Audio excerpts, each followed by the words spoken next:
Okay, so let's talk about something that's going to make a lot of people mad. There is no such thing as a perfect car. I don't care what the car reviews say. I don't care what the YouTube comments claim. I don't care if your favorite automotive journalist gave it a perfect 10 out of 10. Every single car, and I mean every single car, has flaws. The Miata, flawed. The Porsche 911, flawed. The Toyota Camry we just spent an entire video praising, also flawed. And you know what? That's okay. Actually, it's more than okay. It's necessary, because the pursuit of the perfect car is making us all miserable, and it's time we talked about it. The myth of automotive perfection. Why car enthusiasts are lying to themselves. Here's the thing that drives me absolutely insane about car culture. We've created this mythology around certain vehicles where we pretend they have no weaknesses. The Mazda Miata is the perfect sports car. The Honda Civic is the perfect practical car. The Ford F-150 is the perfect truck. And if you dare to point out any flaws in these vehicles, the fanboys come out of the woodwork ready to fight you in the comments section. But let's be real for a second. The Miata, as much as everyone loves it, is slow. Like really slow. A modern minivan will dust it in a straight line. It has no trunk space. The interior is cramped. If you're over 6 feet tall, good luck fitting comfortably. The soft top leaks after a few years. The hard top is expensive and annoying to install. And don't even think about driving it in the winter unless you enjoy ice skating at highway speeds. Does this mean the Miata is a bad car? No. It means it's a car with compromises, just like every other car ever made. But somewhere along the way, we decided that admitting these flaws was sacrilege. We decided that if we acknowledge the weaknesses, it somehow diminishes the strengths. And that's just stupid. The Honda Civic? Sure, it's reliable and practical and affordable. It's also boring to drive in most configurations. The base model has all the power of a sleeping hamster. The interior materials feel cheap because they are cheap. The styling is trying way too hard to look sporty when it's just a commuter car. The Type R, which is supposed to be the exciting one, looks like it was designed by a teenager who just discovered body kits and fake vents. But again, this doesn't make it a bad car. It makes it a car that excels in some areas and falls short in others, just like literally every other vehicle on the planet. The problem isn't the cars. The problem is us. We've created this impossible standard of perfection, and then we get angry when reality doesn't match our fantasy. The three-car problem: why one vehicle can never do everything. You know that saying, jack of all trades, master of none? That's every car that tries to be perfect. Because here's the fundamental truth about automotive design that nobody wants to admit. You cannot optimize for everything at once. It's physically impossible. The laws of physics won't allow it. Engineering constraints won't allow it. Budget constraints definitely won't allow it. You want a sports car that handles like it's on rails? Okay, cool. That means stiff suspension, which means an uncomfortable ride on normal roads. You want a comfortable luxury sedan? Great. That means soft suspension, which means it's going to handle like a boat when you try to take a corner with any enthusiasm. You want a truck that can tow 10,000 pounds? Awesome. That means a big heavy frame and a powerful engine, which means terrible fuel economy and a ride quality that feels like you're driving a covered wagon. This is why car enthusiasts have this concept of the three-car garage. You've got your fun weekend car, your practical daily driver, and your utility vehicle for when you need to haul stuff, because no single car can do all three of those jobs well. But most of us can't afford 3 cars. Most of us can barely afford 1 car. So we're forced to choose something that does everything adequately but nothing exceptionally. And then we torture ourselves trying to find the one perfect car that doesn't exist. We read every car review, we watch every comparison video, we make spreadsheets comparing specs, we agonize over which compromise we can live with, and at the end of all that, we're still not satisfied because we picked a car that's good at most things but not perfect at anything. Let me give you a real example. The Subaru WRX. Car enthusiasts love this thing. It's fast, it's practical, it has all-wheel drive, it's relatively affordable. Sounds perfect, right? Wrong. The interior is cheap and outdated. The infotainment system is terrible. The ride quality is harsh. The clutch is heavy. The rev hang is annoying. The fake engine noise through the speakers is insulting. The styling is polarizing at best. But people still call it the perfect all-rounder. Why? Because they're focusing on what it does well and ignoring what it does poorly. And that's fine. That's human nature. But then these same people will turn around and trash other cars for having similar compromises. It's hypocritical, and it's making car shopping way more stressful than it needs to be. Luxury cars, the most expensive way to be disappointed. Oh boy, now we're getting into dangerous territory. Let's talk about luxury cars. You know, those vehicles that cost as much as a small house and promise automotive perfection. The ones where car reviews gush about the hand-stitched leather and the whisper-quiet cabins and the cutting-edge technology. Surely if you spend $80,000 or $100,000 or $150,000 on a car, you're getting perfection, right? Nope. You're getting a different set of problems, more expensive problems actually. Take the Mercedes S-Class, gorgeous car, incredible technology, feels like you're floating on a cloud. Also has more electronic systems than the space shuttle, and every single one of them will eventually break. That air suspension that makes the ride so smooth? That'll be $3,000 to fix when it fails. The fancy massage seats? Hope you like the massage setting because you can't turn it off once the controls glitch out. The 12.8-inch touchscreen that does everything? That's $5,000 to replace when it dies, and it will die. Or how about the BMW 7 Series? Beautiful interior, powerful engines, handles better than a car that size has any right to. Also depreciates faster than ice cream melts in July. You'll lose $40,000 in value in the first 3 years. The iDrive system is so complicated that you need a PhD to change the radio station. And don't even think about taking it to an independent mechanic because everything is locked behind proprietary BMW software. The Audi A8, stunning design, quattro all-wheel drive, virtual cockpit that looks like something from a sci-fi movie. Also has electrical gremlins that would make a Volkswagen owner say, yeah, that checks out. The MMI system freezes more often than my computer, and when something breaks you can't just fix that one thing because everything is interconnected, so you end up replacing half the car's electronics just to fix the backup camera. But here's what really gets me. People who buy these luxury cars, they know about these problems. They read the forums, they see the complaints, they check the reliability ratings, which are always terrible, and they buy them anyway because they've convinced themselves that this time will be different. This time they'll get the one perfect example that doesn't have any issues. Spoiler alert, they won't. And you know what the sad part is? These luxury car buyers often end up more miserable than someone who bought a basic Toyota, because when you spend $100,000 on a car, you expect perfection. You expect everything to work flawlessly all the time.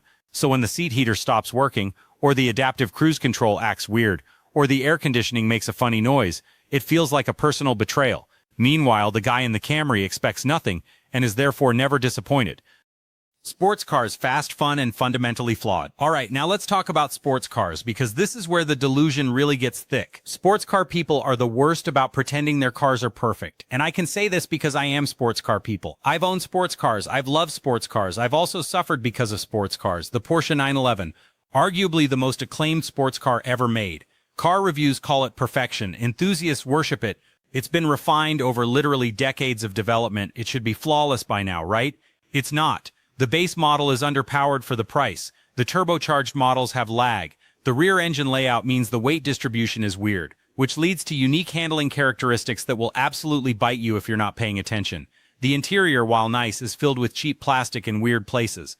And then there's the options list, which is basically Porsche saying you want a complete car? That'll be an extra $30,000, please. The Corvette C8? Amazing performance for the money. Mid-engine layout looks exotic. Also has an interior that feels cheap despite costing $70,000. The dual-clutch transmission is jerky in traffic. The front lift system, which you absolutely need to avoid scraping the nose on every driveway, is a $1,500 option. The frunk is tiny. The visibility is terrible. And good luck finding one at MSRP because dealers are marking them up by $20,000.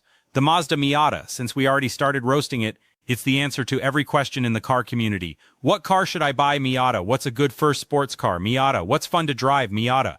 But you know what the Miata isn't?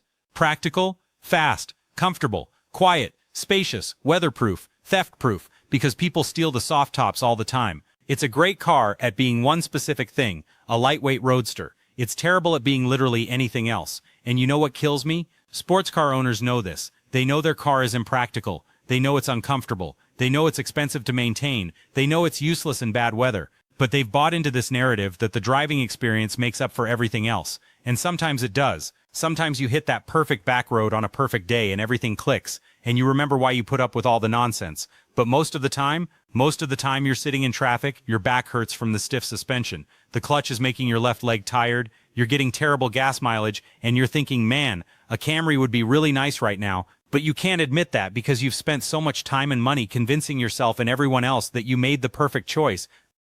Trucks and SUVs, big, capable, and completely impractical for most people. Oh, we've got to talk about trucks and SUVs because Americans especially have convinced themselves that these are the perfect vehicles. They're big, they're safe, they can tow stuff, they can go off-road, they can haul your whole family. Perfect, right? Wrong, so wrong. The Ford F-150. Best-selling vehicle in America for like 40 years straight. Must be perfect, yeah? Nope.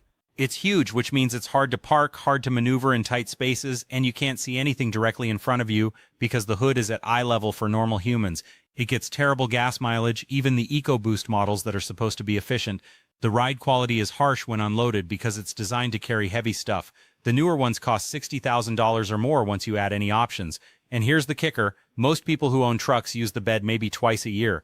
The Chevrolet Tahoe, massive SUV, seats 8 people, can tow a boat, also drinks gas like it's going out of style. The third row is only usable by children or people you hate. It's so big that it literally doesn't fit in some parking garages. The reliability is questionable, and it costs as much as a luxury car but has an interior that feels like you're sitting in a rental car. The Jeep Wrangler, ultimate off-road machine, can go anywhere, will go anywhere, except on the highway, because it's loud, uncomfortable, gets blown around by wind, and has the aerodynamics of a brick. The doors leak. The removable top is cool until you actually try to remove it and realize it's heavy and awkward and you have nowhere to store it. The interior is basic. The reliability is terrible, and the resale value is so high that you're paying luxury car prices for a vehicle that drives like a tractor. But people love these things. They swear by them. They convince themselves they need them. I might go camping someday. I might need to tow something. I might have to drive through a blizzard. Meanwhile, they're commuting alone to an office job in the suburbs, paying $100 to fill the tank, and wondering why they're broke. And the SUV people? Don't even get me started. They bought an SUV because they feel safer in a bigger vehicle, ignoring the fact that SUVs are more likely to roll over, have longer stopping distances, and are harder to control in emergencies. They bought it for the cargo space, which they use to carry groceries that would fit fine in a sedan. They bought it because everyone else has one, which is literally the worst possible reason to buy anything. The real answer. Stop looking for perfect and start looking for good enough. So here's the truth that nobody wants to hear. The perfect car doesn't exist. It never has. It never will. And that's okay. Actually, it's more than okay. It's liberating once you accept it. Stop reading every car review trying to find the one with no flaws. Stop watching comparison videos trying to find the objective winner. Stop making spreadsheets comparing 0-60 times in cargo space and fuel economy. Stop torturing yourself trying to find perfection. Instead, figure out what you actually need. Not what you think you might need someday. Not what would be nice to have. What you actually need for your actual life. Do you commute 50 miles a day? You need something comfortable and efficient. Do you have 3 kids and a dog? You need space. Do you live somewhere with terrible weather? You need good traction and ground clearance. Do you actually use your truck for truck stuff? Then get a truck. Do you just like the way trucks look? Maybe consider that you don't actually need one. And here's the revolutionary part. Once you figure out what you need, buy something that does those things well, not perfectly, well, and then accept that it will be bad at other things. Accept that it will have flaws, accept that there will be compromises, accept that you will sometimes wish you had bought something different. The guy who bought a Miata accepts that he can't haul anything. The guy who bought a Camry accepts that it's boring. The guy who bought a 911 accepts that it's expensive to maintain. The guy who bought an F-150 accepts that it gets bad gas mileage. They made their choice, they knew the trade-offs, and they moved on with their lives. But too many people can't do this. They buy a car and then spend the entire ownership experience second-guessing themselves. Should I have gotten the bigger engine? Should I have gotten the smaller car? Should I have waited for next year's model? Should I have bought used instead of new? It's exhausting, and it's completely pointless because you already bought the car. You can't unbuy it. Well, you can, but you're going to lose a bunch of money doing it. Here's what I want you to understand. Every car is a compromise. Every single one. The $15,000 Nissan Versa is a compromise. The $300,000 Rolls-Royce Phantom is a compromise. They're just compromising different things. The Versa sacrifices luxury and performance for affordability. The Rolls sacrifices affordability and practicality for luxury. Neither one is perfect. Neither one needs to be. The sooner you accept this, the sooner you can actually enjoy your car instead of constantly wishing it was something else. Because you know what's worse than having a flawed car? Having a flawed car that you resent because it doesn't live up to some impossible standard of perfection that you created in your head. So stop chasing perfection. Stop believing the hype. Stop thinking that if you just do enough research, you'll find the one car that's perfect for you. It doesn't exist. Buy something good enough. Accept its flaws. Enjoy its strengths. Move on with your life. You'll be happier. I promise. And if anyone gives you grief about your choice, if they tell you that you should have bought something else, if they point out all the flaws in your car, just remember, their car is flawed too. They just haven't admitted it yet. Anyway, if you made it this far, congrats on surviving my rant about why we're all delusional about cars.